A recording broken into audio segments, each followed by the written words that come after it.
Hello and welcome to KXII 12 News Now. My name is Robin Key. It is 12:30 on this Friday, October 10th. Thank you for joining us for your midday news update. Now, let's get you to your Texoma headlines. A Salina coach and teacher has been arrested for this second time this week, now charged with possession of child porn. 26-year-old William Elliott of McKinney was arrested last Friday on a charge of invasive visual recording after police executed a search warrant at the Moore Middle School where Elliott used to work. The school has placed him on indefinite administrative leave. After his arrest yesterday, Elliott is in the Collin County Jail. The search has ended, but the mystery only grows. A missing college student has been found dead in Texoma. The OSBI says the body of 18-year-old Logan Mussel was located in Sulphur. Mussel, a student at Southwestern Oklahoma State University in Weatherford, was reported missing a little over a week ago. The OSBI says their investigation led them to a wooded area near Veterans Lake in the Chickasaw National Recreational Area, where they found his body. Another 18-year-old, Cameron Lewis of Purcell, was arrested yesterday in connection with Mussel's death. OSBI says the two were involved in an altercation prior to Mussel's body being found. This week, a lack of manners allegedly lost a woman her life. A fatal shooting at Dallas PetSmart happened following an argument over the suspect not saying thank you for a held door. The victim, 41-year-old Seela Simpson, was shot multiple times after the dispute escalated into a physical fight in the parking lot. Police have arrested 22-year-old Keon Nahampton, and she is being charged with murder. Today is World Mental Health Day, and a local sheriff's office is sharing a way it plans to make crisis easier for the residents. The Grayson County Sheriff's Office will soon be providing on-site mental health services when responding to calls. It's called the Co-Responder Program. The Sheriff's Office is partnering with Texoma Community Center to bring mental health professionals alongside deputies to best assess the situation. The Sheriff's Office says this will help many citizens and keep many out of jail. So Sherman was able to divert over 300 people from the jail and from hospital services within 1 year. And with our jail being so crowded that it is, we are encouraged by any project that diverts people from the facility. The Sheriff's Office is expecting the program to begin by the end of the year. A Texas boy is alive, thanks to quick thinking from his big sister. Police say the two were jumping on a trampoline when he started choking. The video shows the girl, Leah, performing abdominal thrusts. Here's that video. Police say that she learned the choking rescue technique from a babysitting guide and her mom. Here you see he spits up. Thank goodness. Now, they say that she proves there's no barrier to being a hero. Good job, Leah. Oklahoma tribal leaders are frustrated with what they feel is an aggressive overreach by the State Department of Wildlife. For years, tribal members have been allowed to use their tribal membership card as a hunting and fishing license when on tribal lands. But the Department of Wildlife Conservation put out a statement that walks that back, saying game wardens will issue citations to anyone in violation of the state's fish and game laws, regardless of tribal citizenship. Tribal leaders say that this is an attack on their sovereignty. This letter is definitely stepping on our toes. I mean, in regards to sovereignty, that's the reason why we're unified in this effort, because it affects our tribal members. Again, it's our inherent right. It's been since the beginning of time, and like I said, we're going to defend it all that we can. Chief Batten said Choctaw tribal citizens should continue to hunt and fish as normal, and if a game warden approaches them, call the tribal nation for assistance. We reached out to ODWC asking for a response to the tribe's concerns, but as of this morning, we have not heard back. An update on a big story from earlier this week: in a reversal, Durant Public Schools will now allow a senior to wear his tribal regalia in his yearbook photo. Jordan Davenport took his senior photo while wearing his regalia, but he was later told to retake it to conform to rules requiring seniors to appear in yearbook photos wearing their cap and gowns. On Monday, he appealed, and the district agreed, saying the decision reflects a belief in the importance of honoring each student's heritage. The district says it will look at all of its policies to make sure that students feel like they are being culturally represented. Yesterday, students at Durant High School took part in a ceremony commemorating the 30th anniversary of the Oklahoma City bombing. The program is on a journey to visit 70 counties in Oklahoma, sharing stories of those who were there April 19, 1995, when 168 people died and another 800 injured in the bombing of the Alfred P. Murrah Federal Building. James Dalton shared with students when he was called to Oklahoma City to help aid in efforts of that tragedy. I think the hardest thing for me was when we started cleaning out their personal belongings out of their pockets. When you open up a wallet, there's a picture of this victim's family. After the ceremony, the Department of Agriculture and Oklahoma Forestry Services helped students plant a survivor tree from seeds from the original survivor in Oklahoma City. Yesterday marked the passing of 6 years since a devastating fire in downtown Denison. It started in the Luxor Nail and Spa on West Main.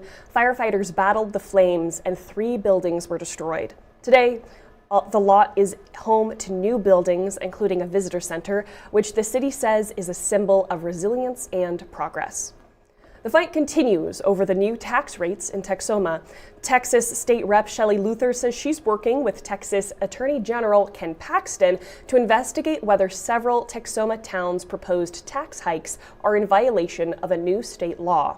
Last week, Paxton demanded a halt to Whitesboro's 51% increase, as well as Tom Bean's, because Texas cities cannot adopt a tax rate above the no new revenue rate if an audit wasn't completed in time, according to the law that went into effect September 1st.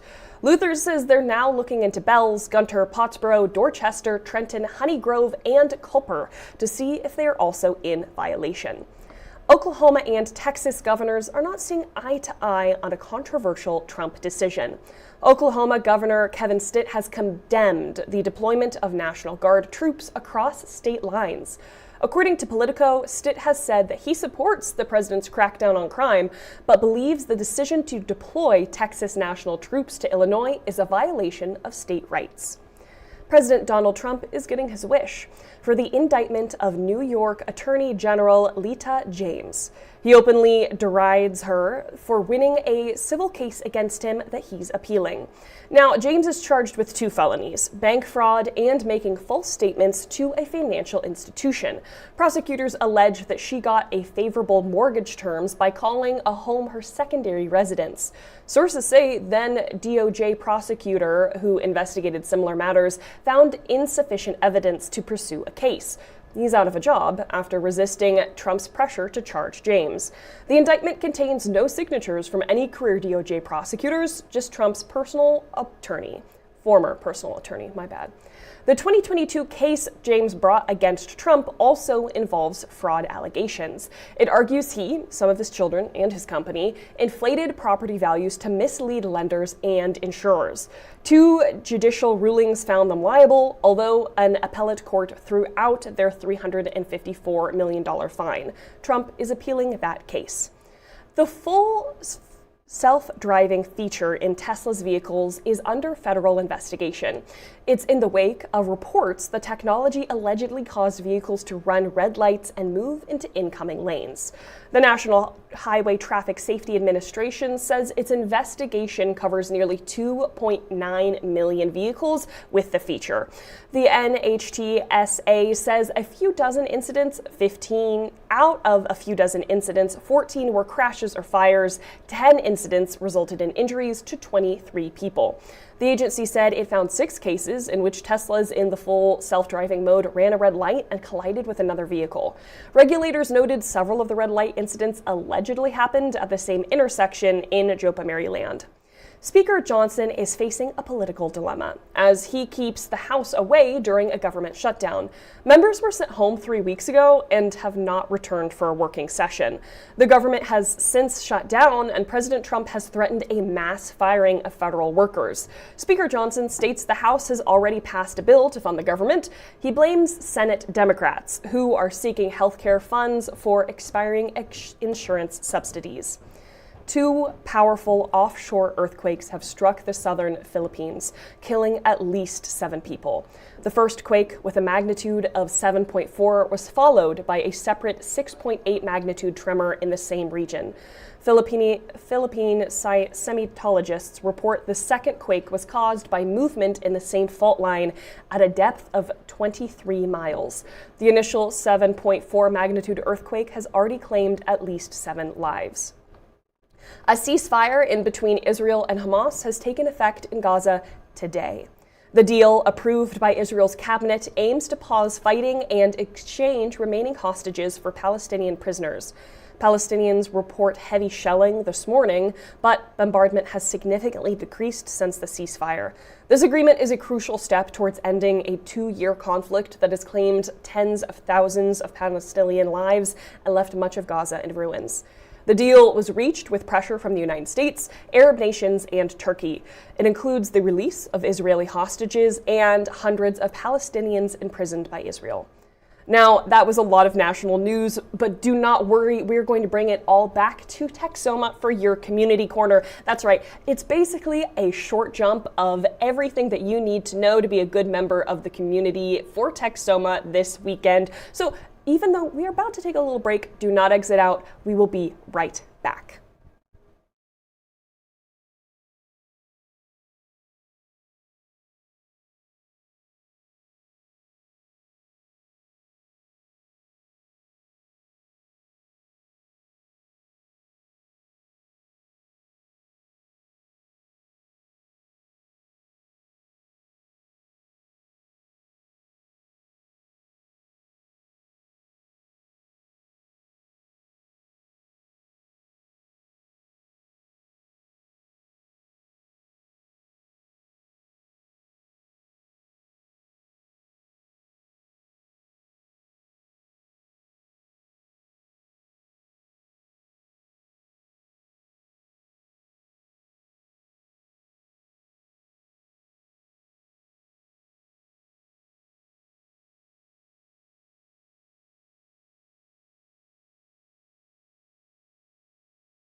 Hello and welcome back to KXII 12 News Now. It is time for your community corner. That's where we're going to give you a short little summary of everything going on in Texoma right now that you really need to know about. So let's start with the historical armory at Murray State College. It will soon be a state-of-the-art wrestling facility. The Murray State Wrestling program was recently added to the school's roster of competitive teams this fall, so they need a space for their athletic activities. The old armory has been left unoccupied since the 90s, so they're renovating it to fit their new program. The $2.3 million project includes features like a practice and event area, concession stands, and locker rooms. It's just a place where we're going to be able to come in here and have every resource that we need to have success on and off the mat. The program lost a member of their team last month in a car accident. Jaden McLean will be honored with an open cubby with personal possessions like his Bible, chain link, and uniform that he never got to wear. School leaders say they anticipate completion for summer 2026. I think that I'm going to have to go. I think I'm going to have to go see a match. That is such a cool venue, and what a wonderful way to honor a team member. Now, Bonham will be having their fall-free dump day on October 25th. So just a big heads up as you're kind of planning for this next month. City residents will be able to drop off items to be disposed of at 2 different locations. Household items can be taken to the City of Bonham collection station, and vegetation debris, including trees, limbs, logs, and brush, can be dropped off at the Clarence Elkins dump site. The city says you may not drop off tires, batteries, chemical chemicals or wet paint to either of the dumping locations. Those who want to participate must present a bottom utility bill and their driver's license at the collection stations to prove their residency.